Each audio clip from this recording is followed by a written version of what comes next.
Okay, we'll talk about these tariffs, these trade wars.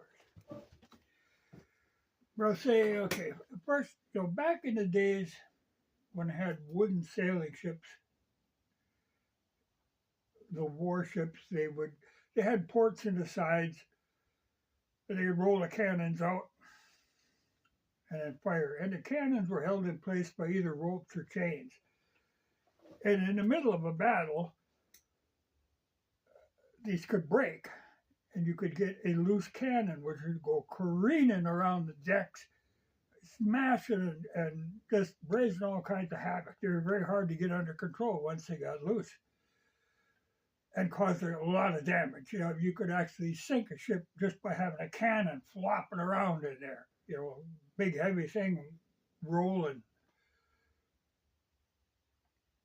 Okay, most of the time, somebody asks about who I support, the Democrats or Trump, and to me,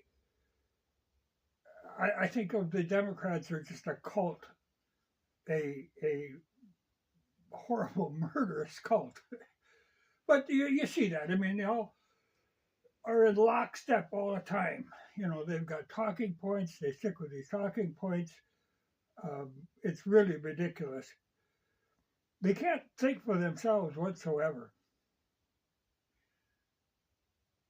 But Trump, I'm in agreement on most of his domestic policy because most of his domestic policy is just common sense. Like men and women's sports, that's just common sense. You can't have that. It just doesn't work. A lot of that stuff, if you think about it, it only makes sense. But Democrats, they're, crazy on that. But where I often disagree with Trump is on the foreign policy because then he is the perfect picture of a loose cannon. You have no idea where this guy is going, and nothing but damage comes of him. And a good example is now these tariffs he wants to put on. You even start talking about tariffs, and prices jump on everything. They have to, because what happens is the companies, to play smart, they have to order something ahead. They have to quick get a stock in. They have to store this stuff so it ends up in warehouses, which costs them a lot. So it's going to be another almost equal to the tariff when they go to sell this stuff. And that's what Walmart and all these kind of companies have been doing. They've been warehousing.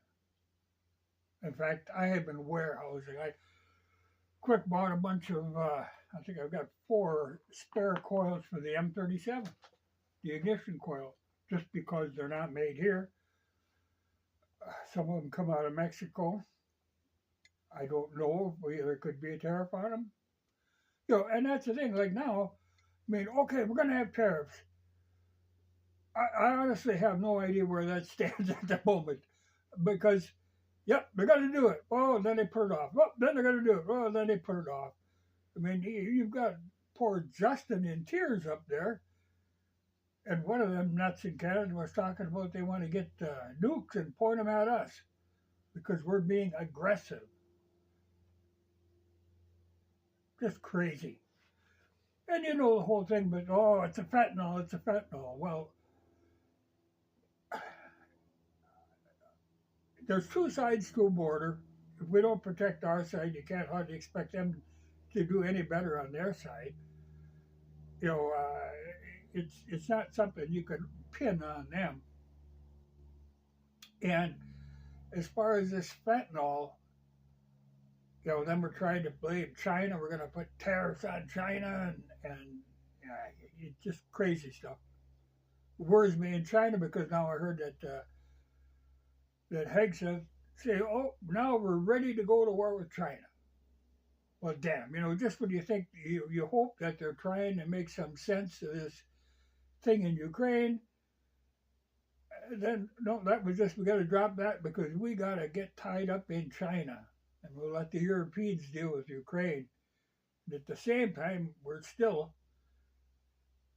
way too tied in with Israel. Got to make a swipe at Iran, and that's hard to get around because there are too many people in this country, in our Congress, that are dual citizens.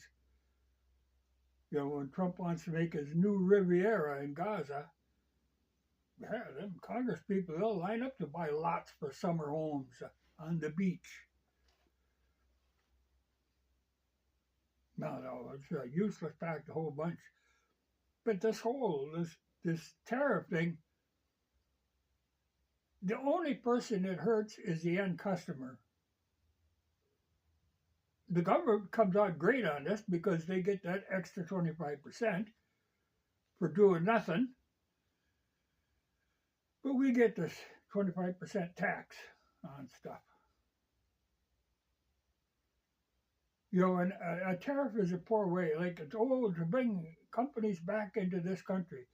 That's a poor way to do it. It's a poor way to run your economy. You're much better off. You know, I mean, you drove them out of this country, the manufacturers, and now you want to bring them back by causing them problems because they're out of country. The smart thing would be to give them like tax incentives and stuff to come back or to not leave in the first place. It's not going to work out good. But if you're going to do it, if you're bound and determined you got to have tariffs, well, then do it. Don't do this threat of tariffs. You know, I mean, people want to know where they stand. Right now, it's completely up in the air. Like I say, at the moment, I have no idea how that situation stands with the tariff thing. But it's a great moneymaker for the government. And then, of course, there's that claim that, then they can drop the income tax. We'll live off of tariffs. Well, if you're paying 25% more for everything, you know, there's no gain on that. Oh, yeah, there's a few companies that say they'll come back. But like, say, Carhartt, when they moved most of the production down to Mexico, and then they even diversified further. In fact, some stuff comes out of China now. You think that they're really going to turn around and move all their production back in the United States? That isn't going to happen. You know, that ship has sailed. It's just way too hard to do. But, boy, it just annoys me. But like I say, I when I hear the threat of tariffs, okay, I get stuff from places that I think I might need to get. You know, I don't get a hell of a lot out of Canada, though I guess some of our meat comes out of Canada. Some. And I guess some of our gas, you know, is affected by that, but not enough to bother me. I mean, it takes a lot, you know, a hell of a lot of a price raise to bother me on any of that stuff. But I just don't like that they have to do this uncertainty thing.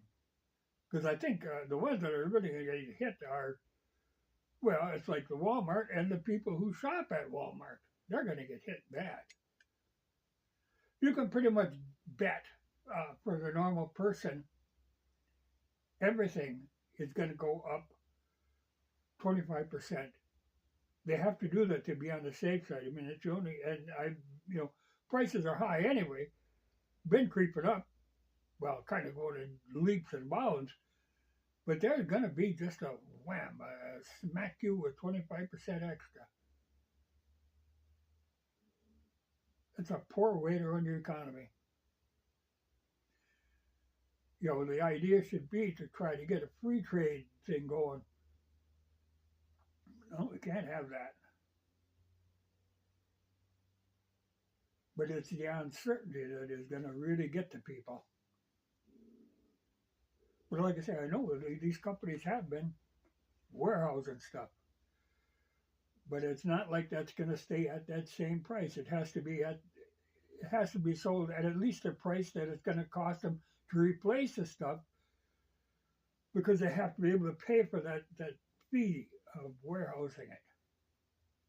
Because a lot of these, they don't own the warehouses. You know, they're renting warehouse space. And some of that stuff, you know, perishable stuff you can't warehouse. Not really. I just don't like that's just like I say, just the poor. But you know, that's the Trump is jumping here and jumping there. Uh, I find that aggravating. But then the whole idea that, well, we're tired of Ukraine, which we are, very tired of Ukraine. So then we want to turn that over to the Europeans, which are just completely going bonkers. Um,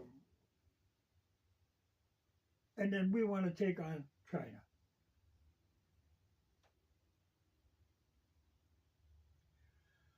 I'm not happy with that at all.